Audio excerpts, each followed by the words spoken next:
America మంత్రి ఇచ్చిన ఒక తప్పుడు స్టేట్మెంట్తో క్రూడ్ ఆయిల్ ధర ఒకేసారి 17% పతనమయ్యాయి. ఆ మంత్రి ఏం స్టేట్మెంట్ ఇచ్చాడు? హార్ముజ్ జలసంధిలో ప్రయాణించే క్రూడ్ ఆయిల్ నౌకలకి అమెరికా రక్షణ దళం అండగా నిలబడి ఆ జలసంధిని దాటిస్తూ ఉన్నాయి, ఆందోళన చెందాల్సిన పని లేదు అనే స్టేట్మెంట్ ఇచ్చాడు. దీంతో క్రూడ్ ఆయిల్ ధరలు ఒక్కసారిగా 17% పతనమయ్యాయి.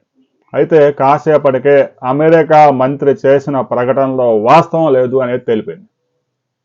ఇక వాస్తవం లేదని తెలిపిన తర్వాత మరలా క్రూడ్ ఆయిల్ ధరలు $100 ఎగబాకాయి. రాబోయే రోజుల్లో ఇవి $120 కూడా చేరవచ్చు, $150 కూడా చేరవచ్చు. ఇప్పటికే శ్రీలంకలో లీటర్ పెట్రోల్ $365, పాకిస్తాన్లో 315, భారతదేశంలో 109, 111, ఇంకా స్పీడ్ అయితే 119. రాబోయే రోజుల్లో ఇండియాలో కూడా పెట్రోల్ మీద $10, డీజిల్ మీద $5 పెంచే అవకాశం ఉంది. గ్యాస్ ధరలు ఇప్పటికే ఎగబాకాయి. అమెరికా ఇరాన్ యుద్ధం ఇప్పట్లో ముగిసే అవకాశాలు అయితే ఎట్టి పరిస్థితుల్లో కనిపించడం లేదు. అమెరికా చర్చలకు పిలిచినా కూడా ఇరాన్ ముందుకి అడుగు వేసే అవకాశాలు లేవు. ఎందుకంటే అమెరికా వద్ద, ఇజ్రాయెల్ వద్ద ఆయుధాలు నిండుకున్నాయి. అంటే దాదాపుగా 50% ఖాళీ అయిపోయాయి. మరో వారం రోజులు ఇలాగే సాగదీస్తే ఆయుధాలు పూర్తిగా అయిపోతాయి. అప్పుడు అమెరికా, ఇజ్రాయెల్ భరతం పట్టడానికి ఇరాన్ సిద్ధంగా ఉంది. ముఖ్యంగా ఆర్థికంగా దెబ్బ కొట్టడానికి ఇరాన్ వ్యూహాలు పన్నుతా ఉంది.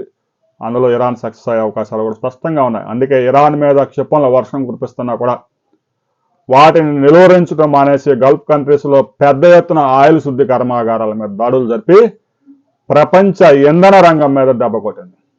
దాంతో ఆయా దేశాలు విలవల్లాడిపోతా ఉన్నాయి. ఇరాన్ అమెరికాతో చర్చలు జరపకుండా ఆయా దేశాల ఇంధన రంగం మీద దెబ్బ కొడితే ఆ దేశాలే అమెరికా మీద ఒత్తిడి తీసుకొస్తాయి యుద్ధం ఆపాలని. భారత ప్రధాని మోదీ ఒక్క మాట అమెరికా అధ్యక్షుడితో చెప్తే ఈరోజు యుద్ధం ఆగిపోద్దని ఇరాన్ రాయబారి చెప్తా ఉన్నారు. అంటే ఆయా దేశాలు రాబోయే కొద్ది రోజుల్లోనే పెద్ద ఎత్తున సంక్షోభం ఎదుర్కొనే అవకాశం ఉంది. గ్యాస్, పెట్రోల్, డీజిల్ ఆగిపోతే ఎలా ఉంటుందో ఒక్కసారి ఊహించుకోండి. కాబట్టి కొద్ది రోజుల్లో ఈ సమస్య పరిష్కారం అవుతుందన్న అవకాశం కూడా కనిపించడం లేదు. ఎందుకంటే ట్రంప్ దిగిరావడం లేదు. ఇరాన్ అయితే ఇంకా సంక్షోభంలోకి నెట్టాలని చూస్తూ ఉంది. అలాగూ మేము పోయాము, మీరు కూడా నాశనం చేయాలనే ఆలోచనలో ఉంది. కాబట్టి ఇప్పట్లో ఈ సంక్షోభానికి తెరపడే అవకాశాలు అయితే కనిపించడం లేదు. కనీసం 60 రోజుల పాటు యుద్ధం కొనసాగవచ్చని విశ్లేషకులు చెప్తా ఉన్నారు. దీనికి సంబంధించిన మరిన్ని వివరాలతో మనం మరో వీడియోలో కలుసుకుందాం.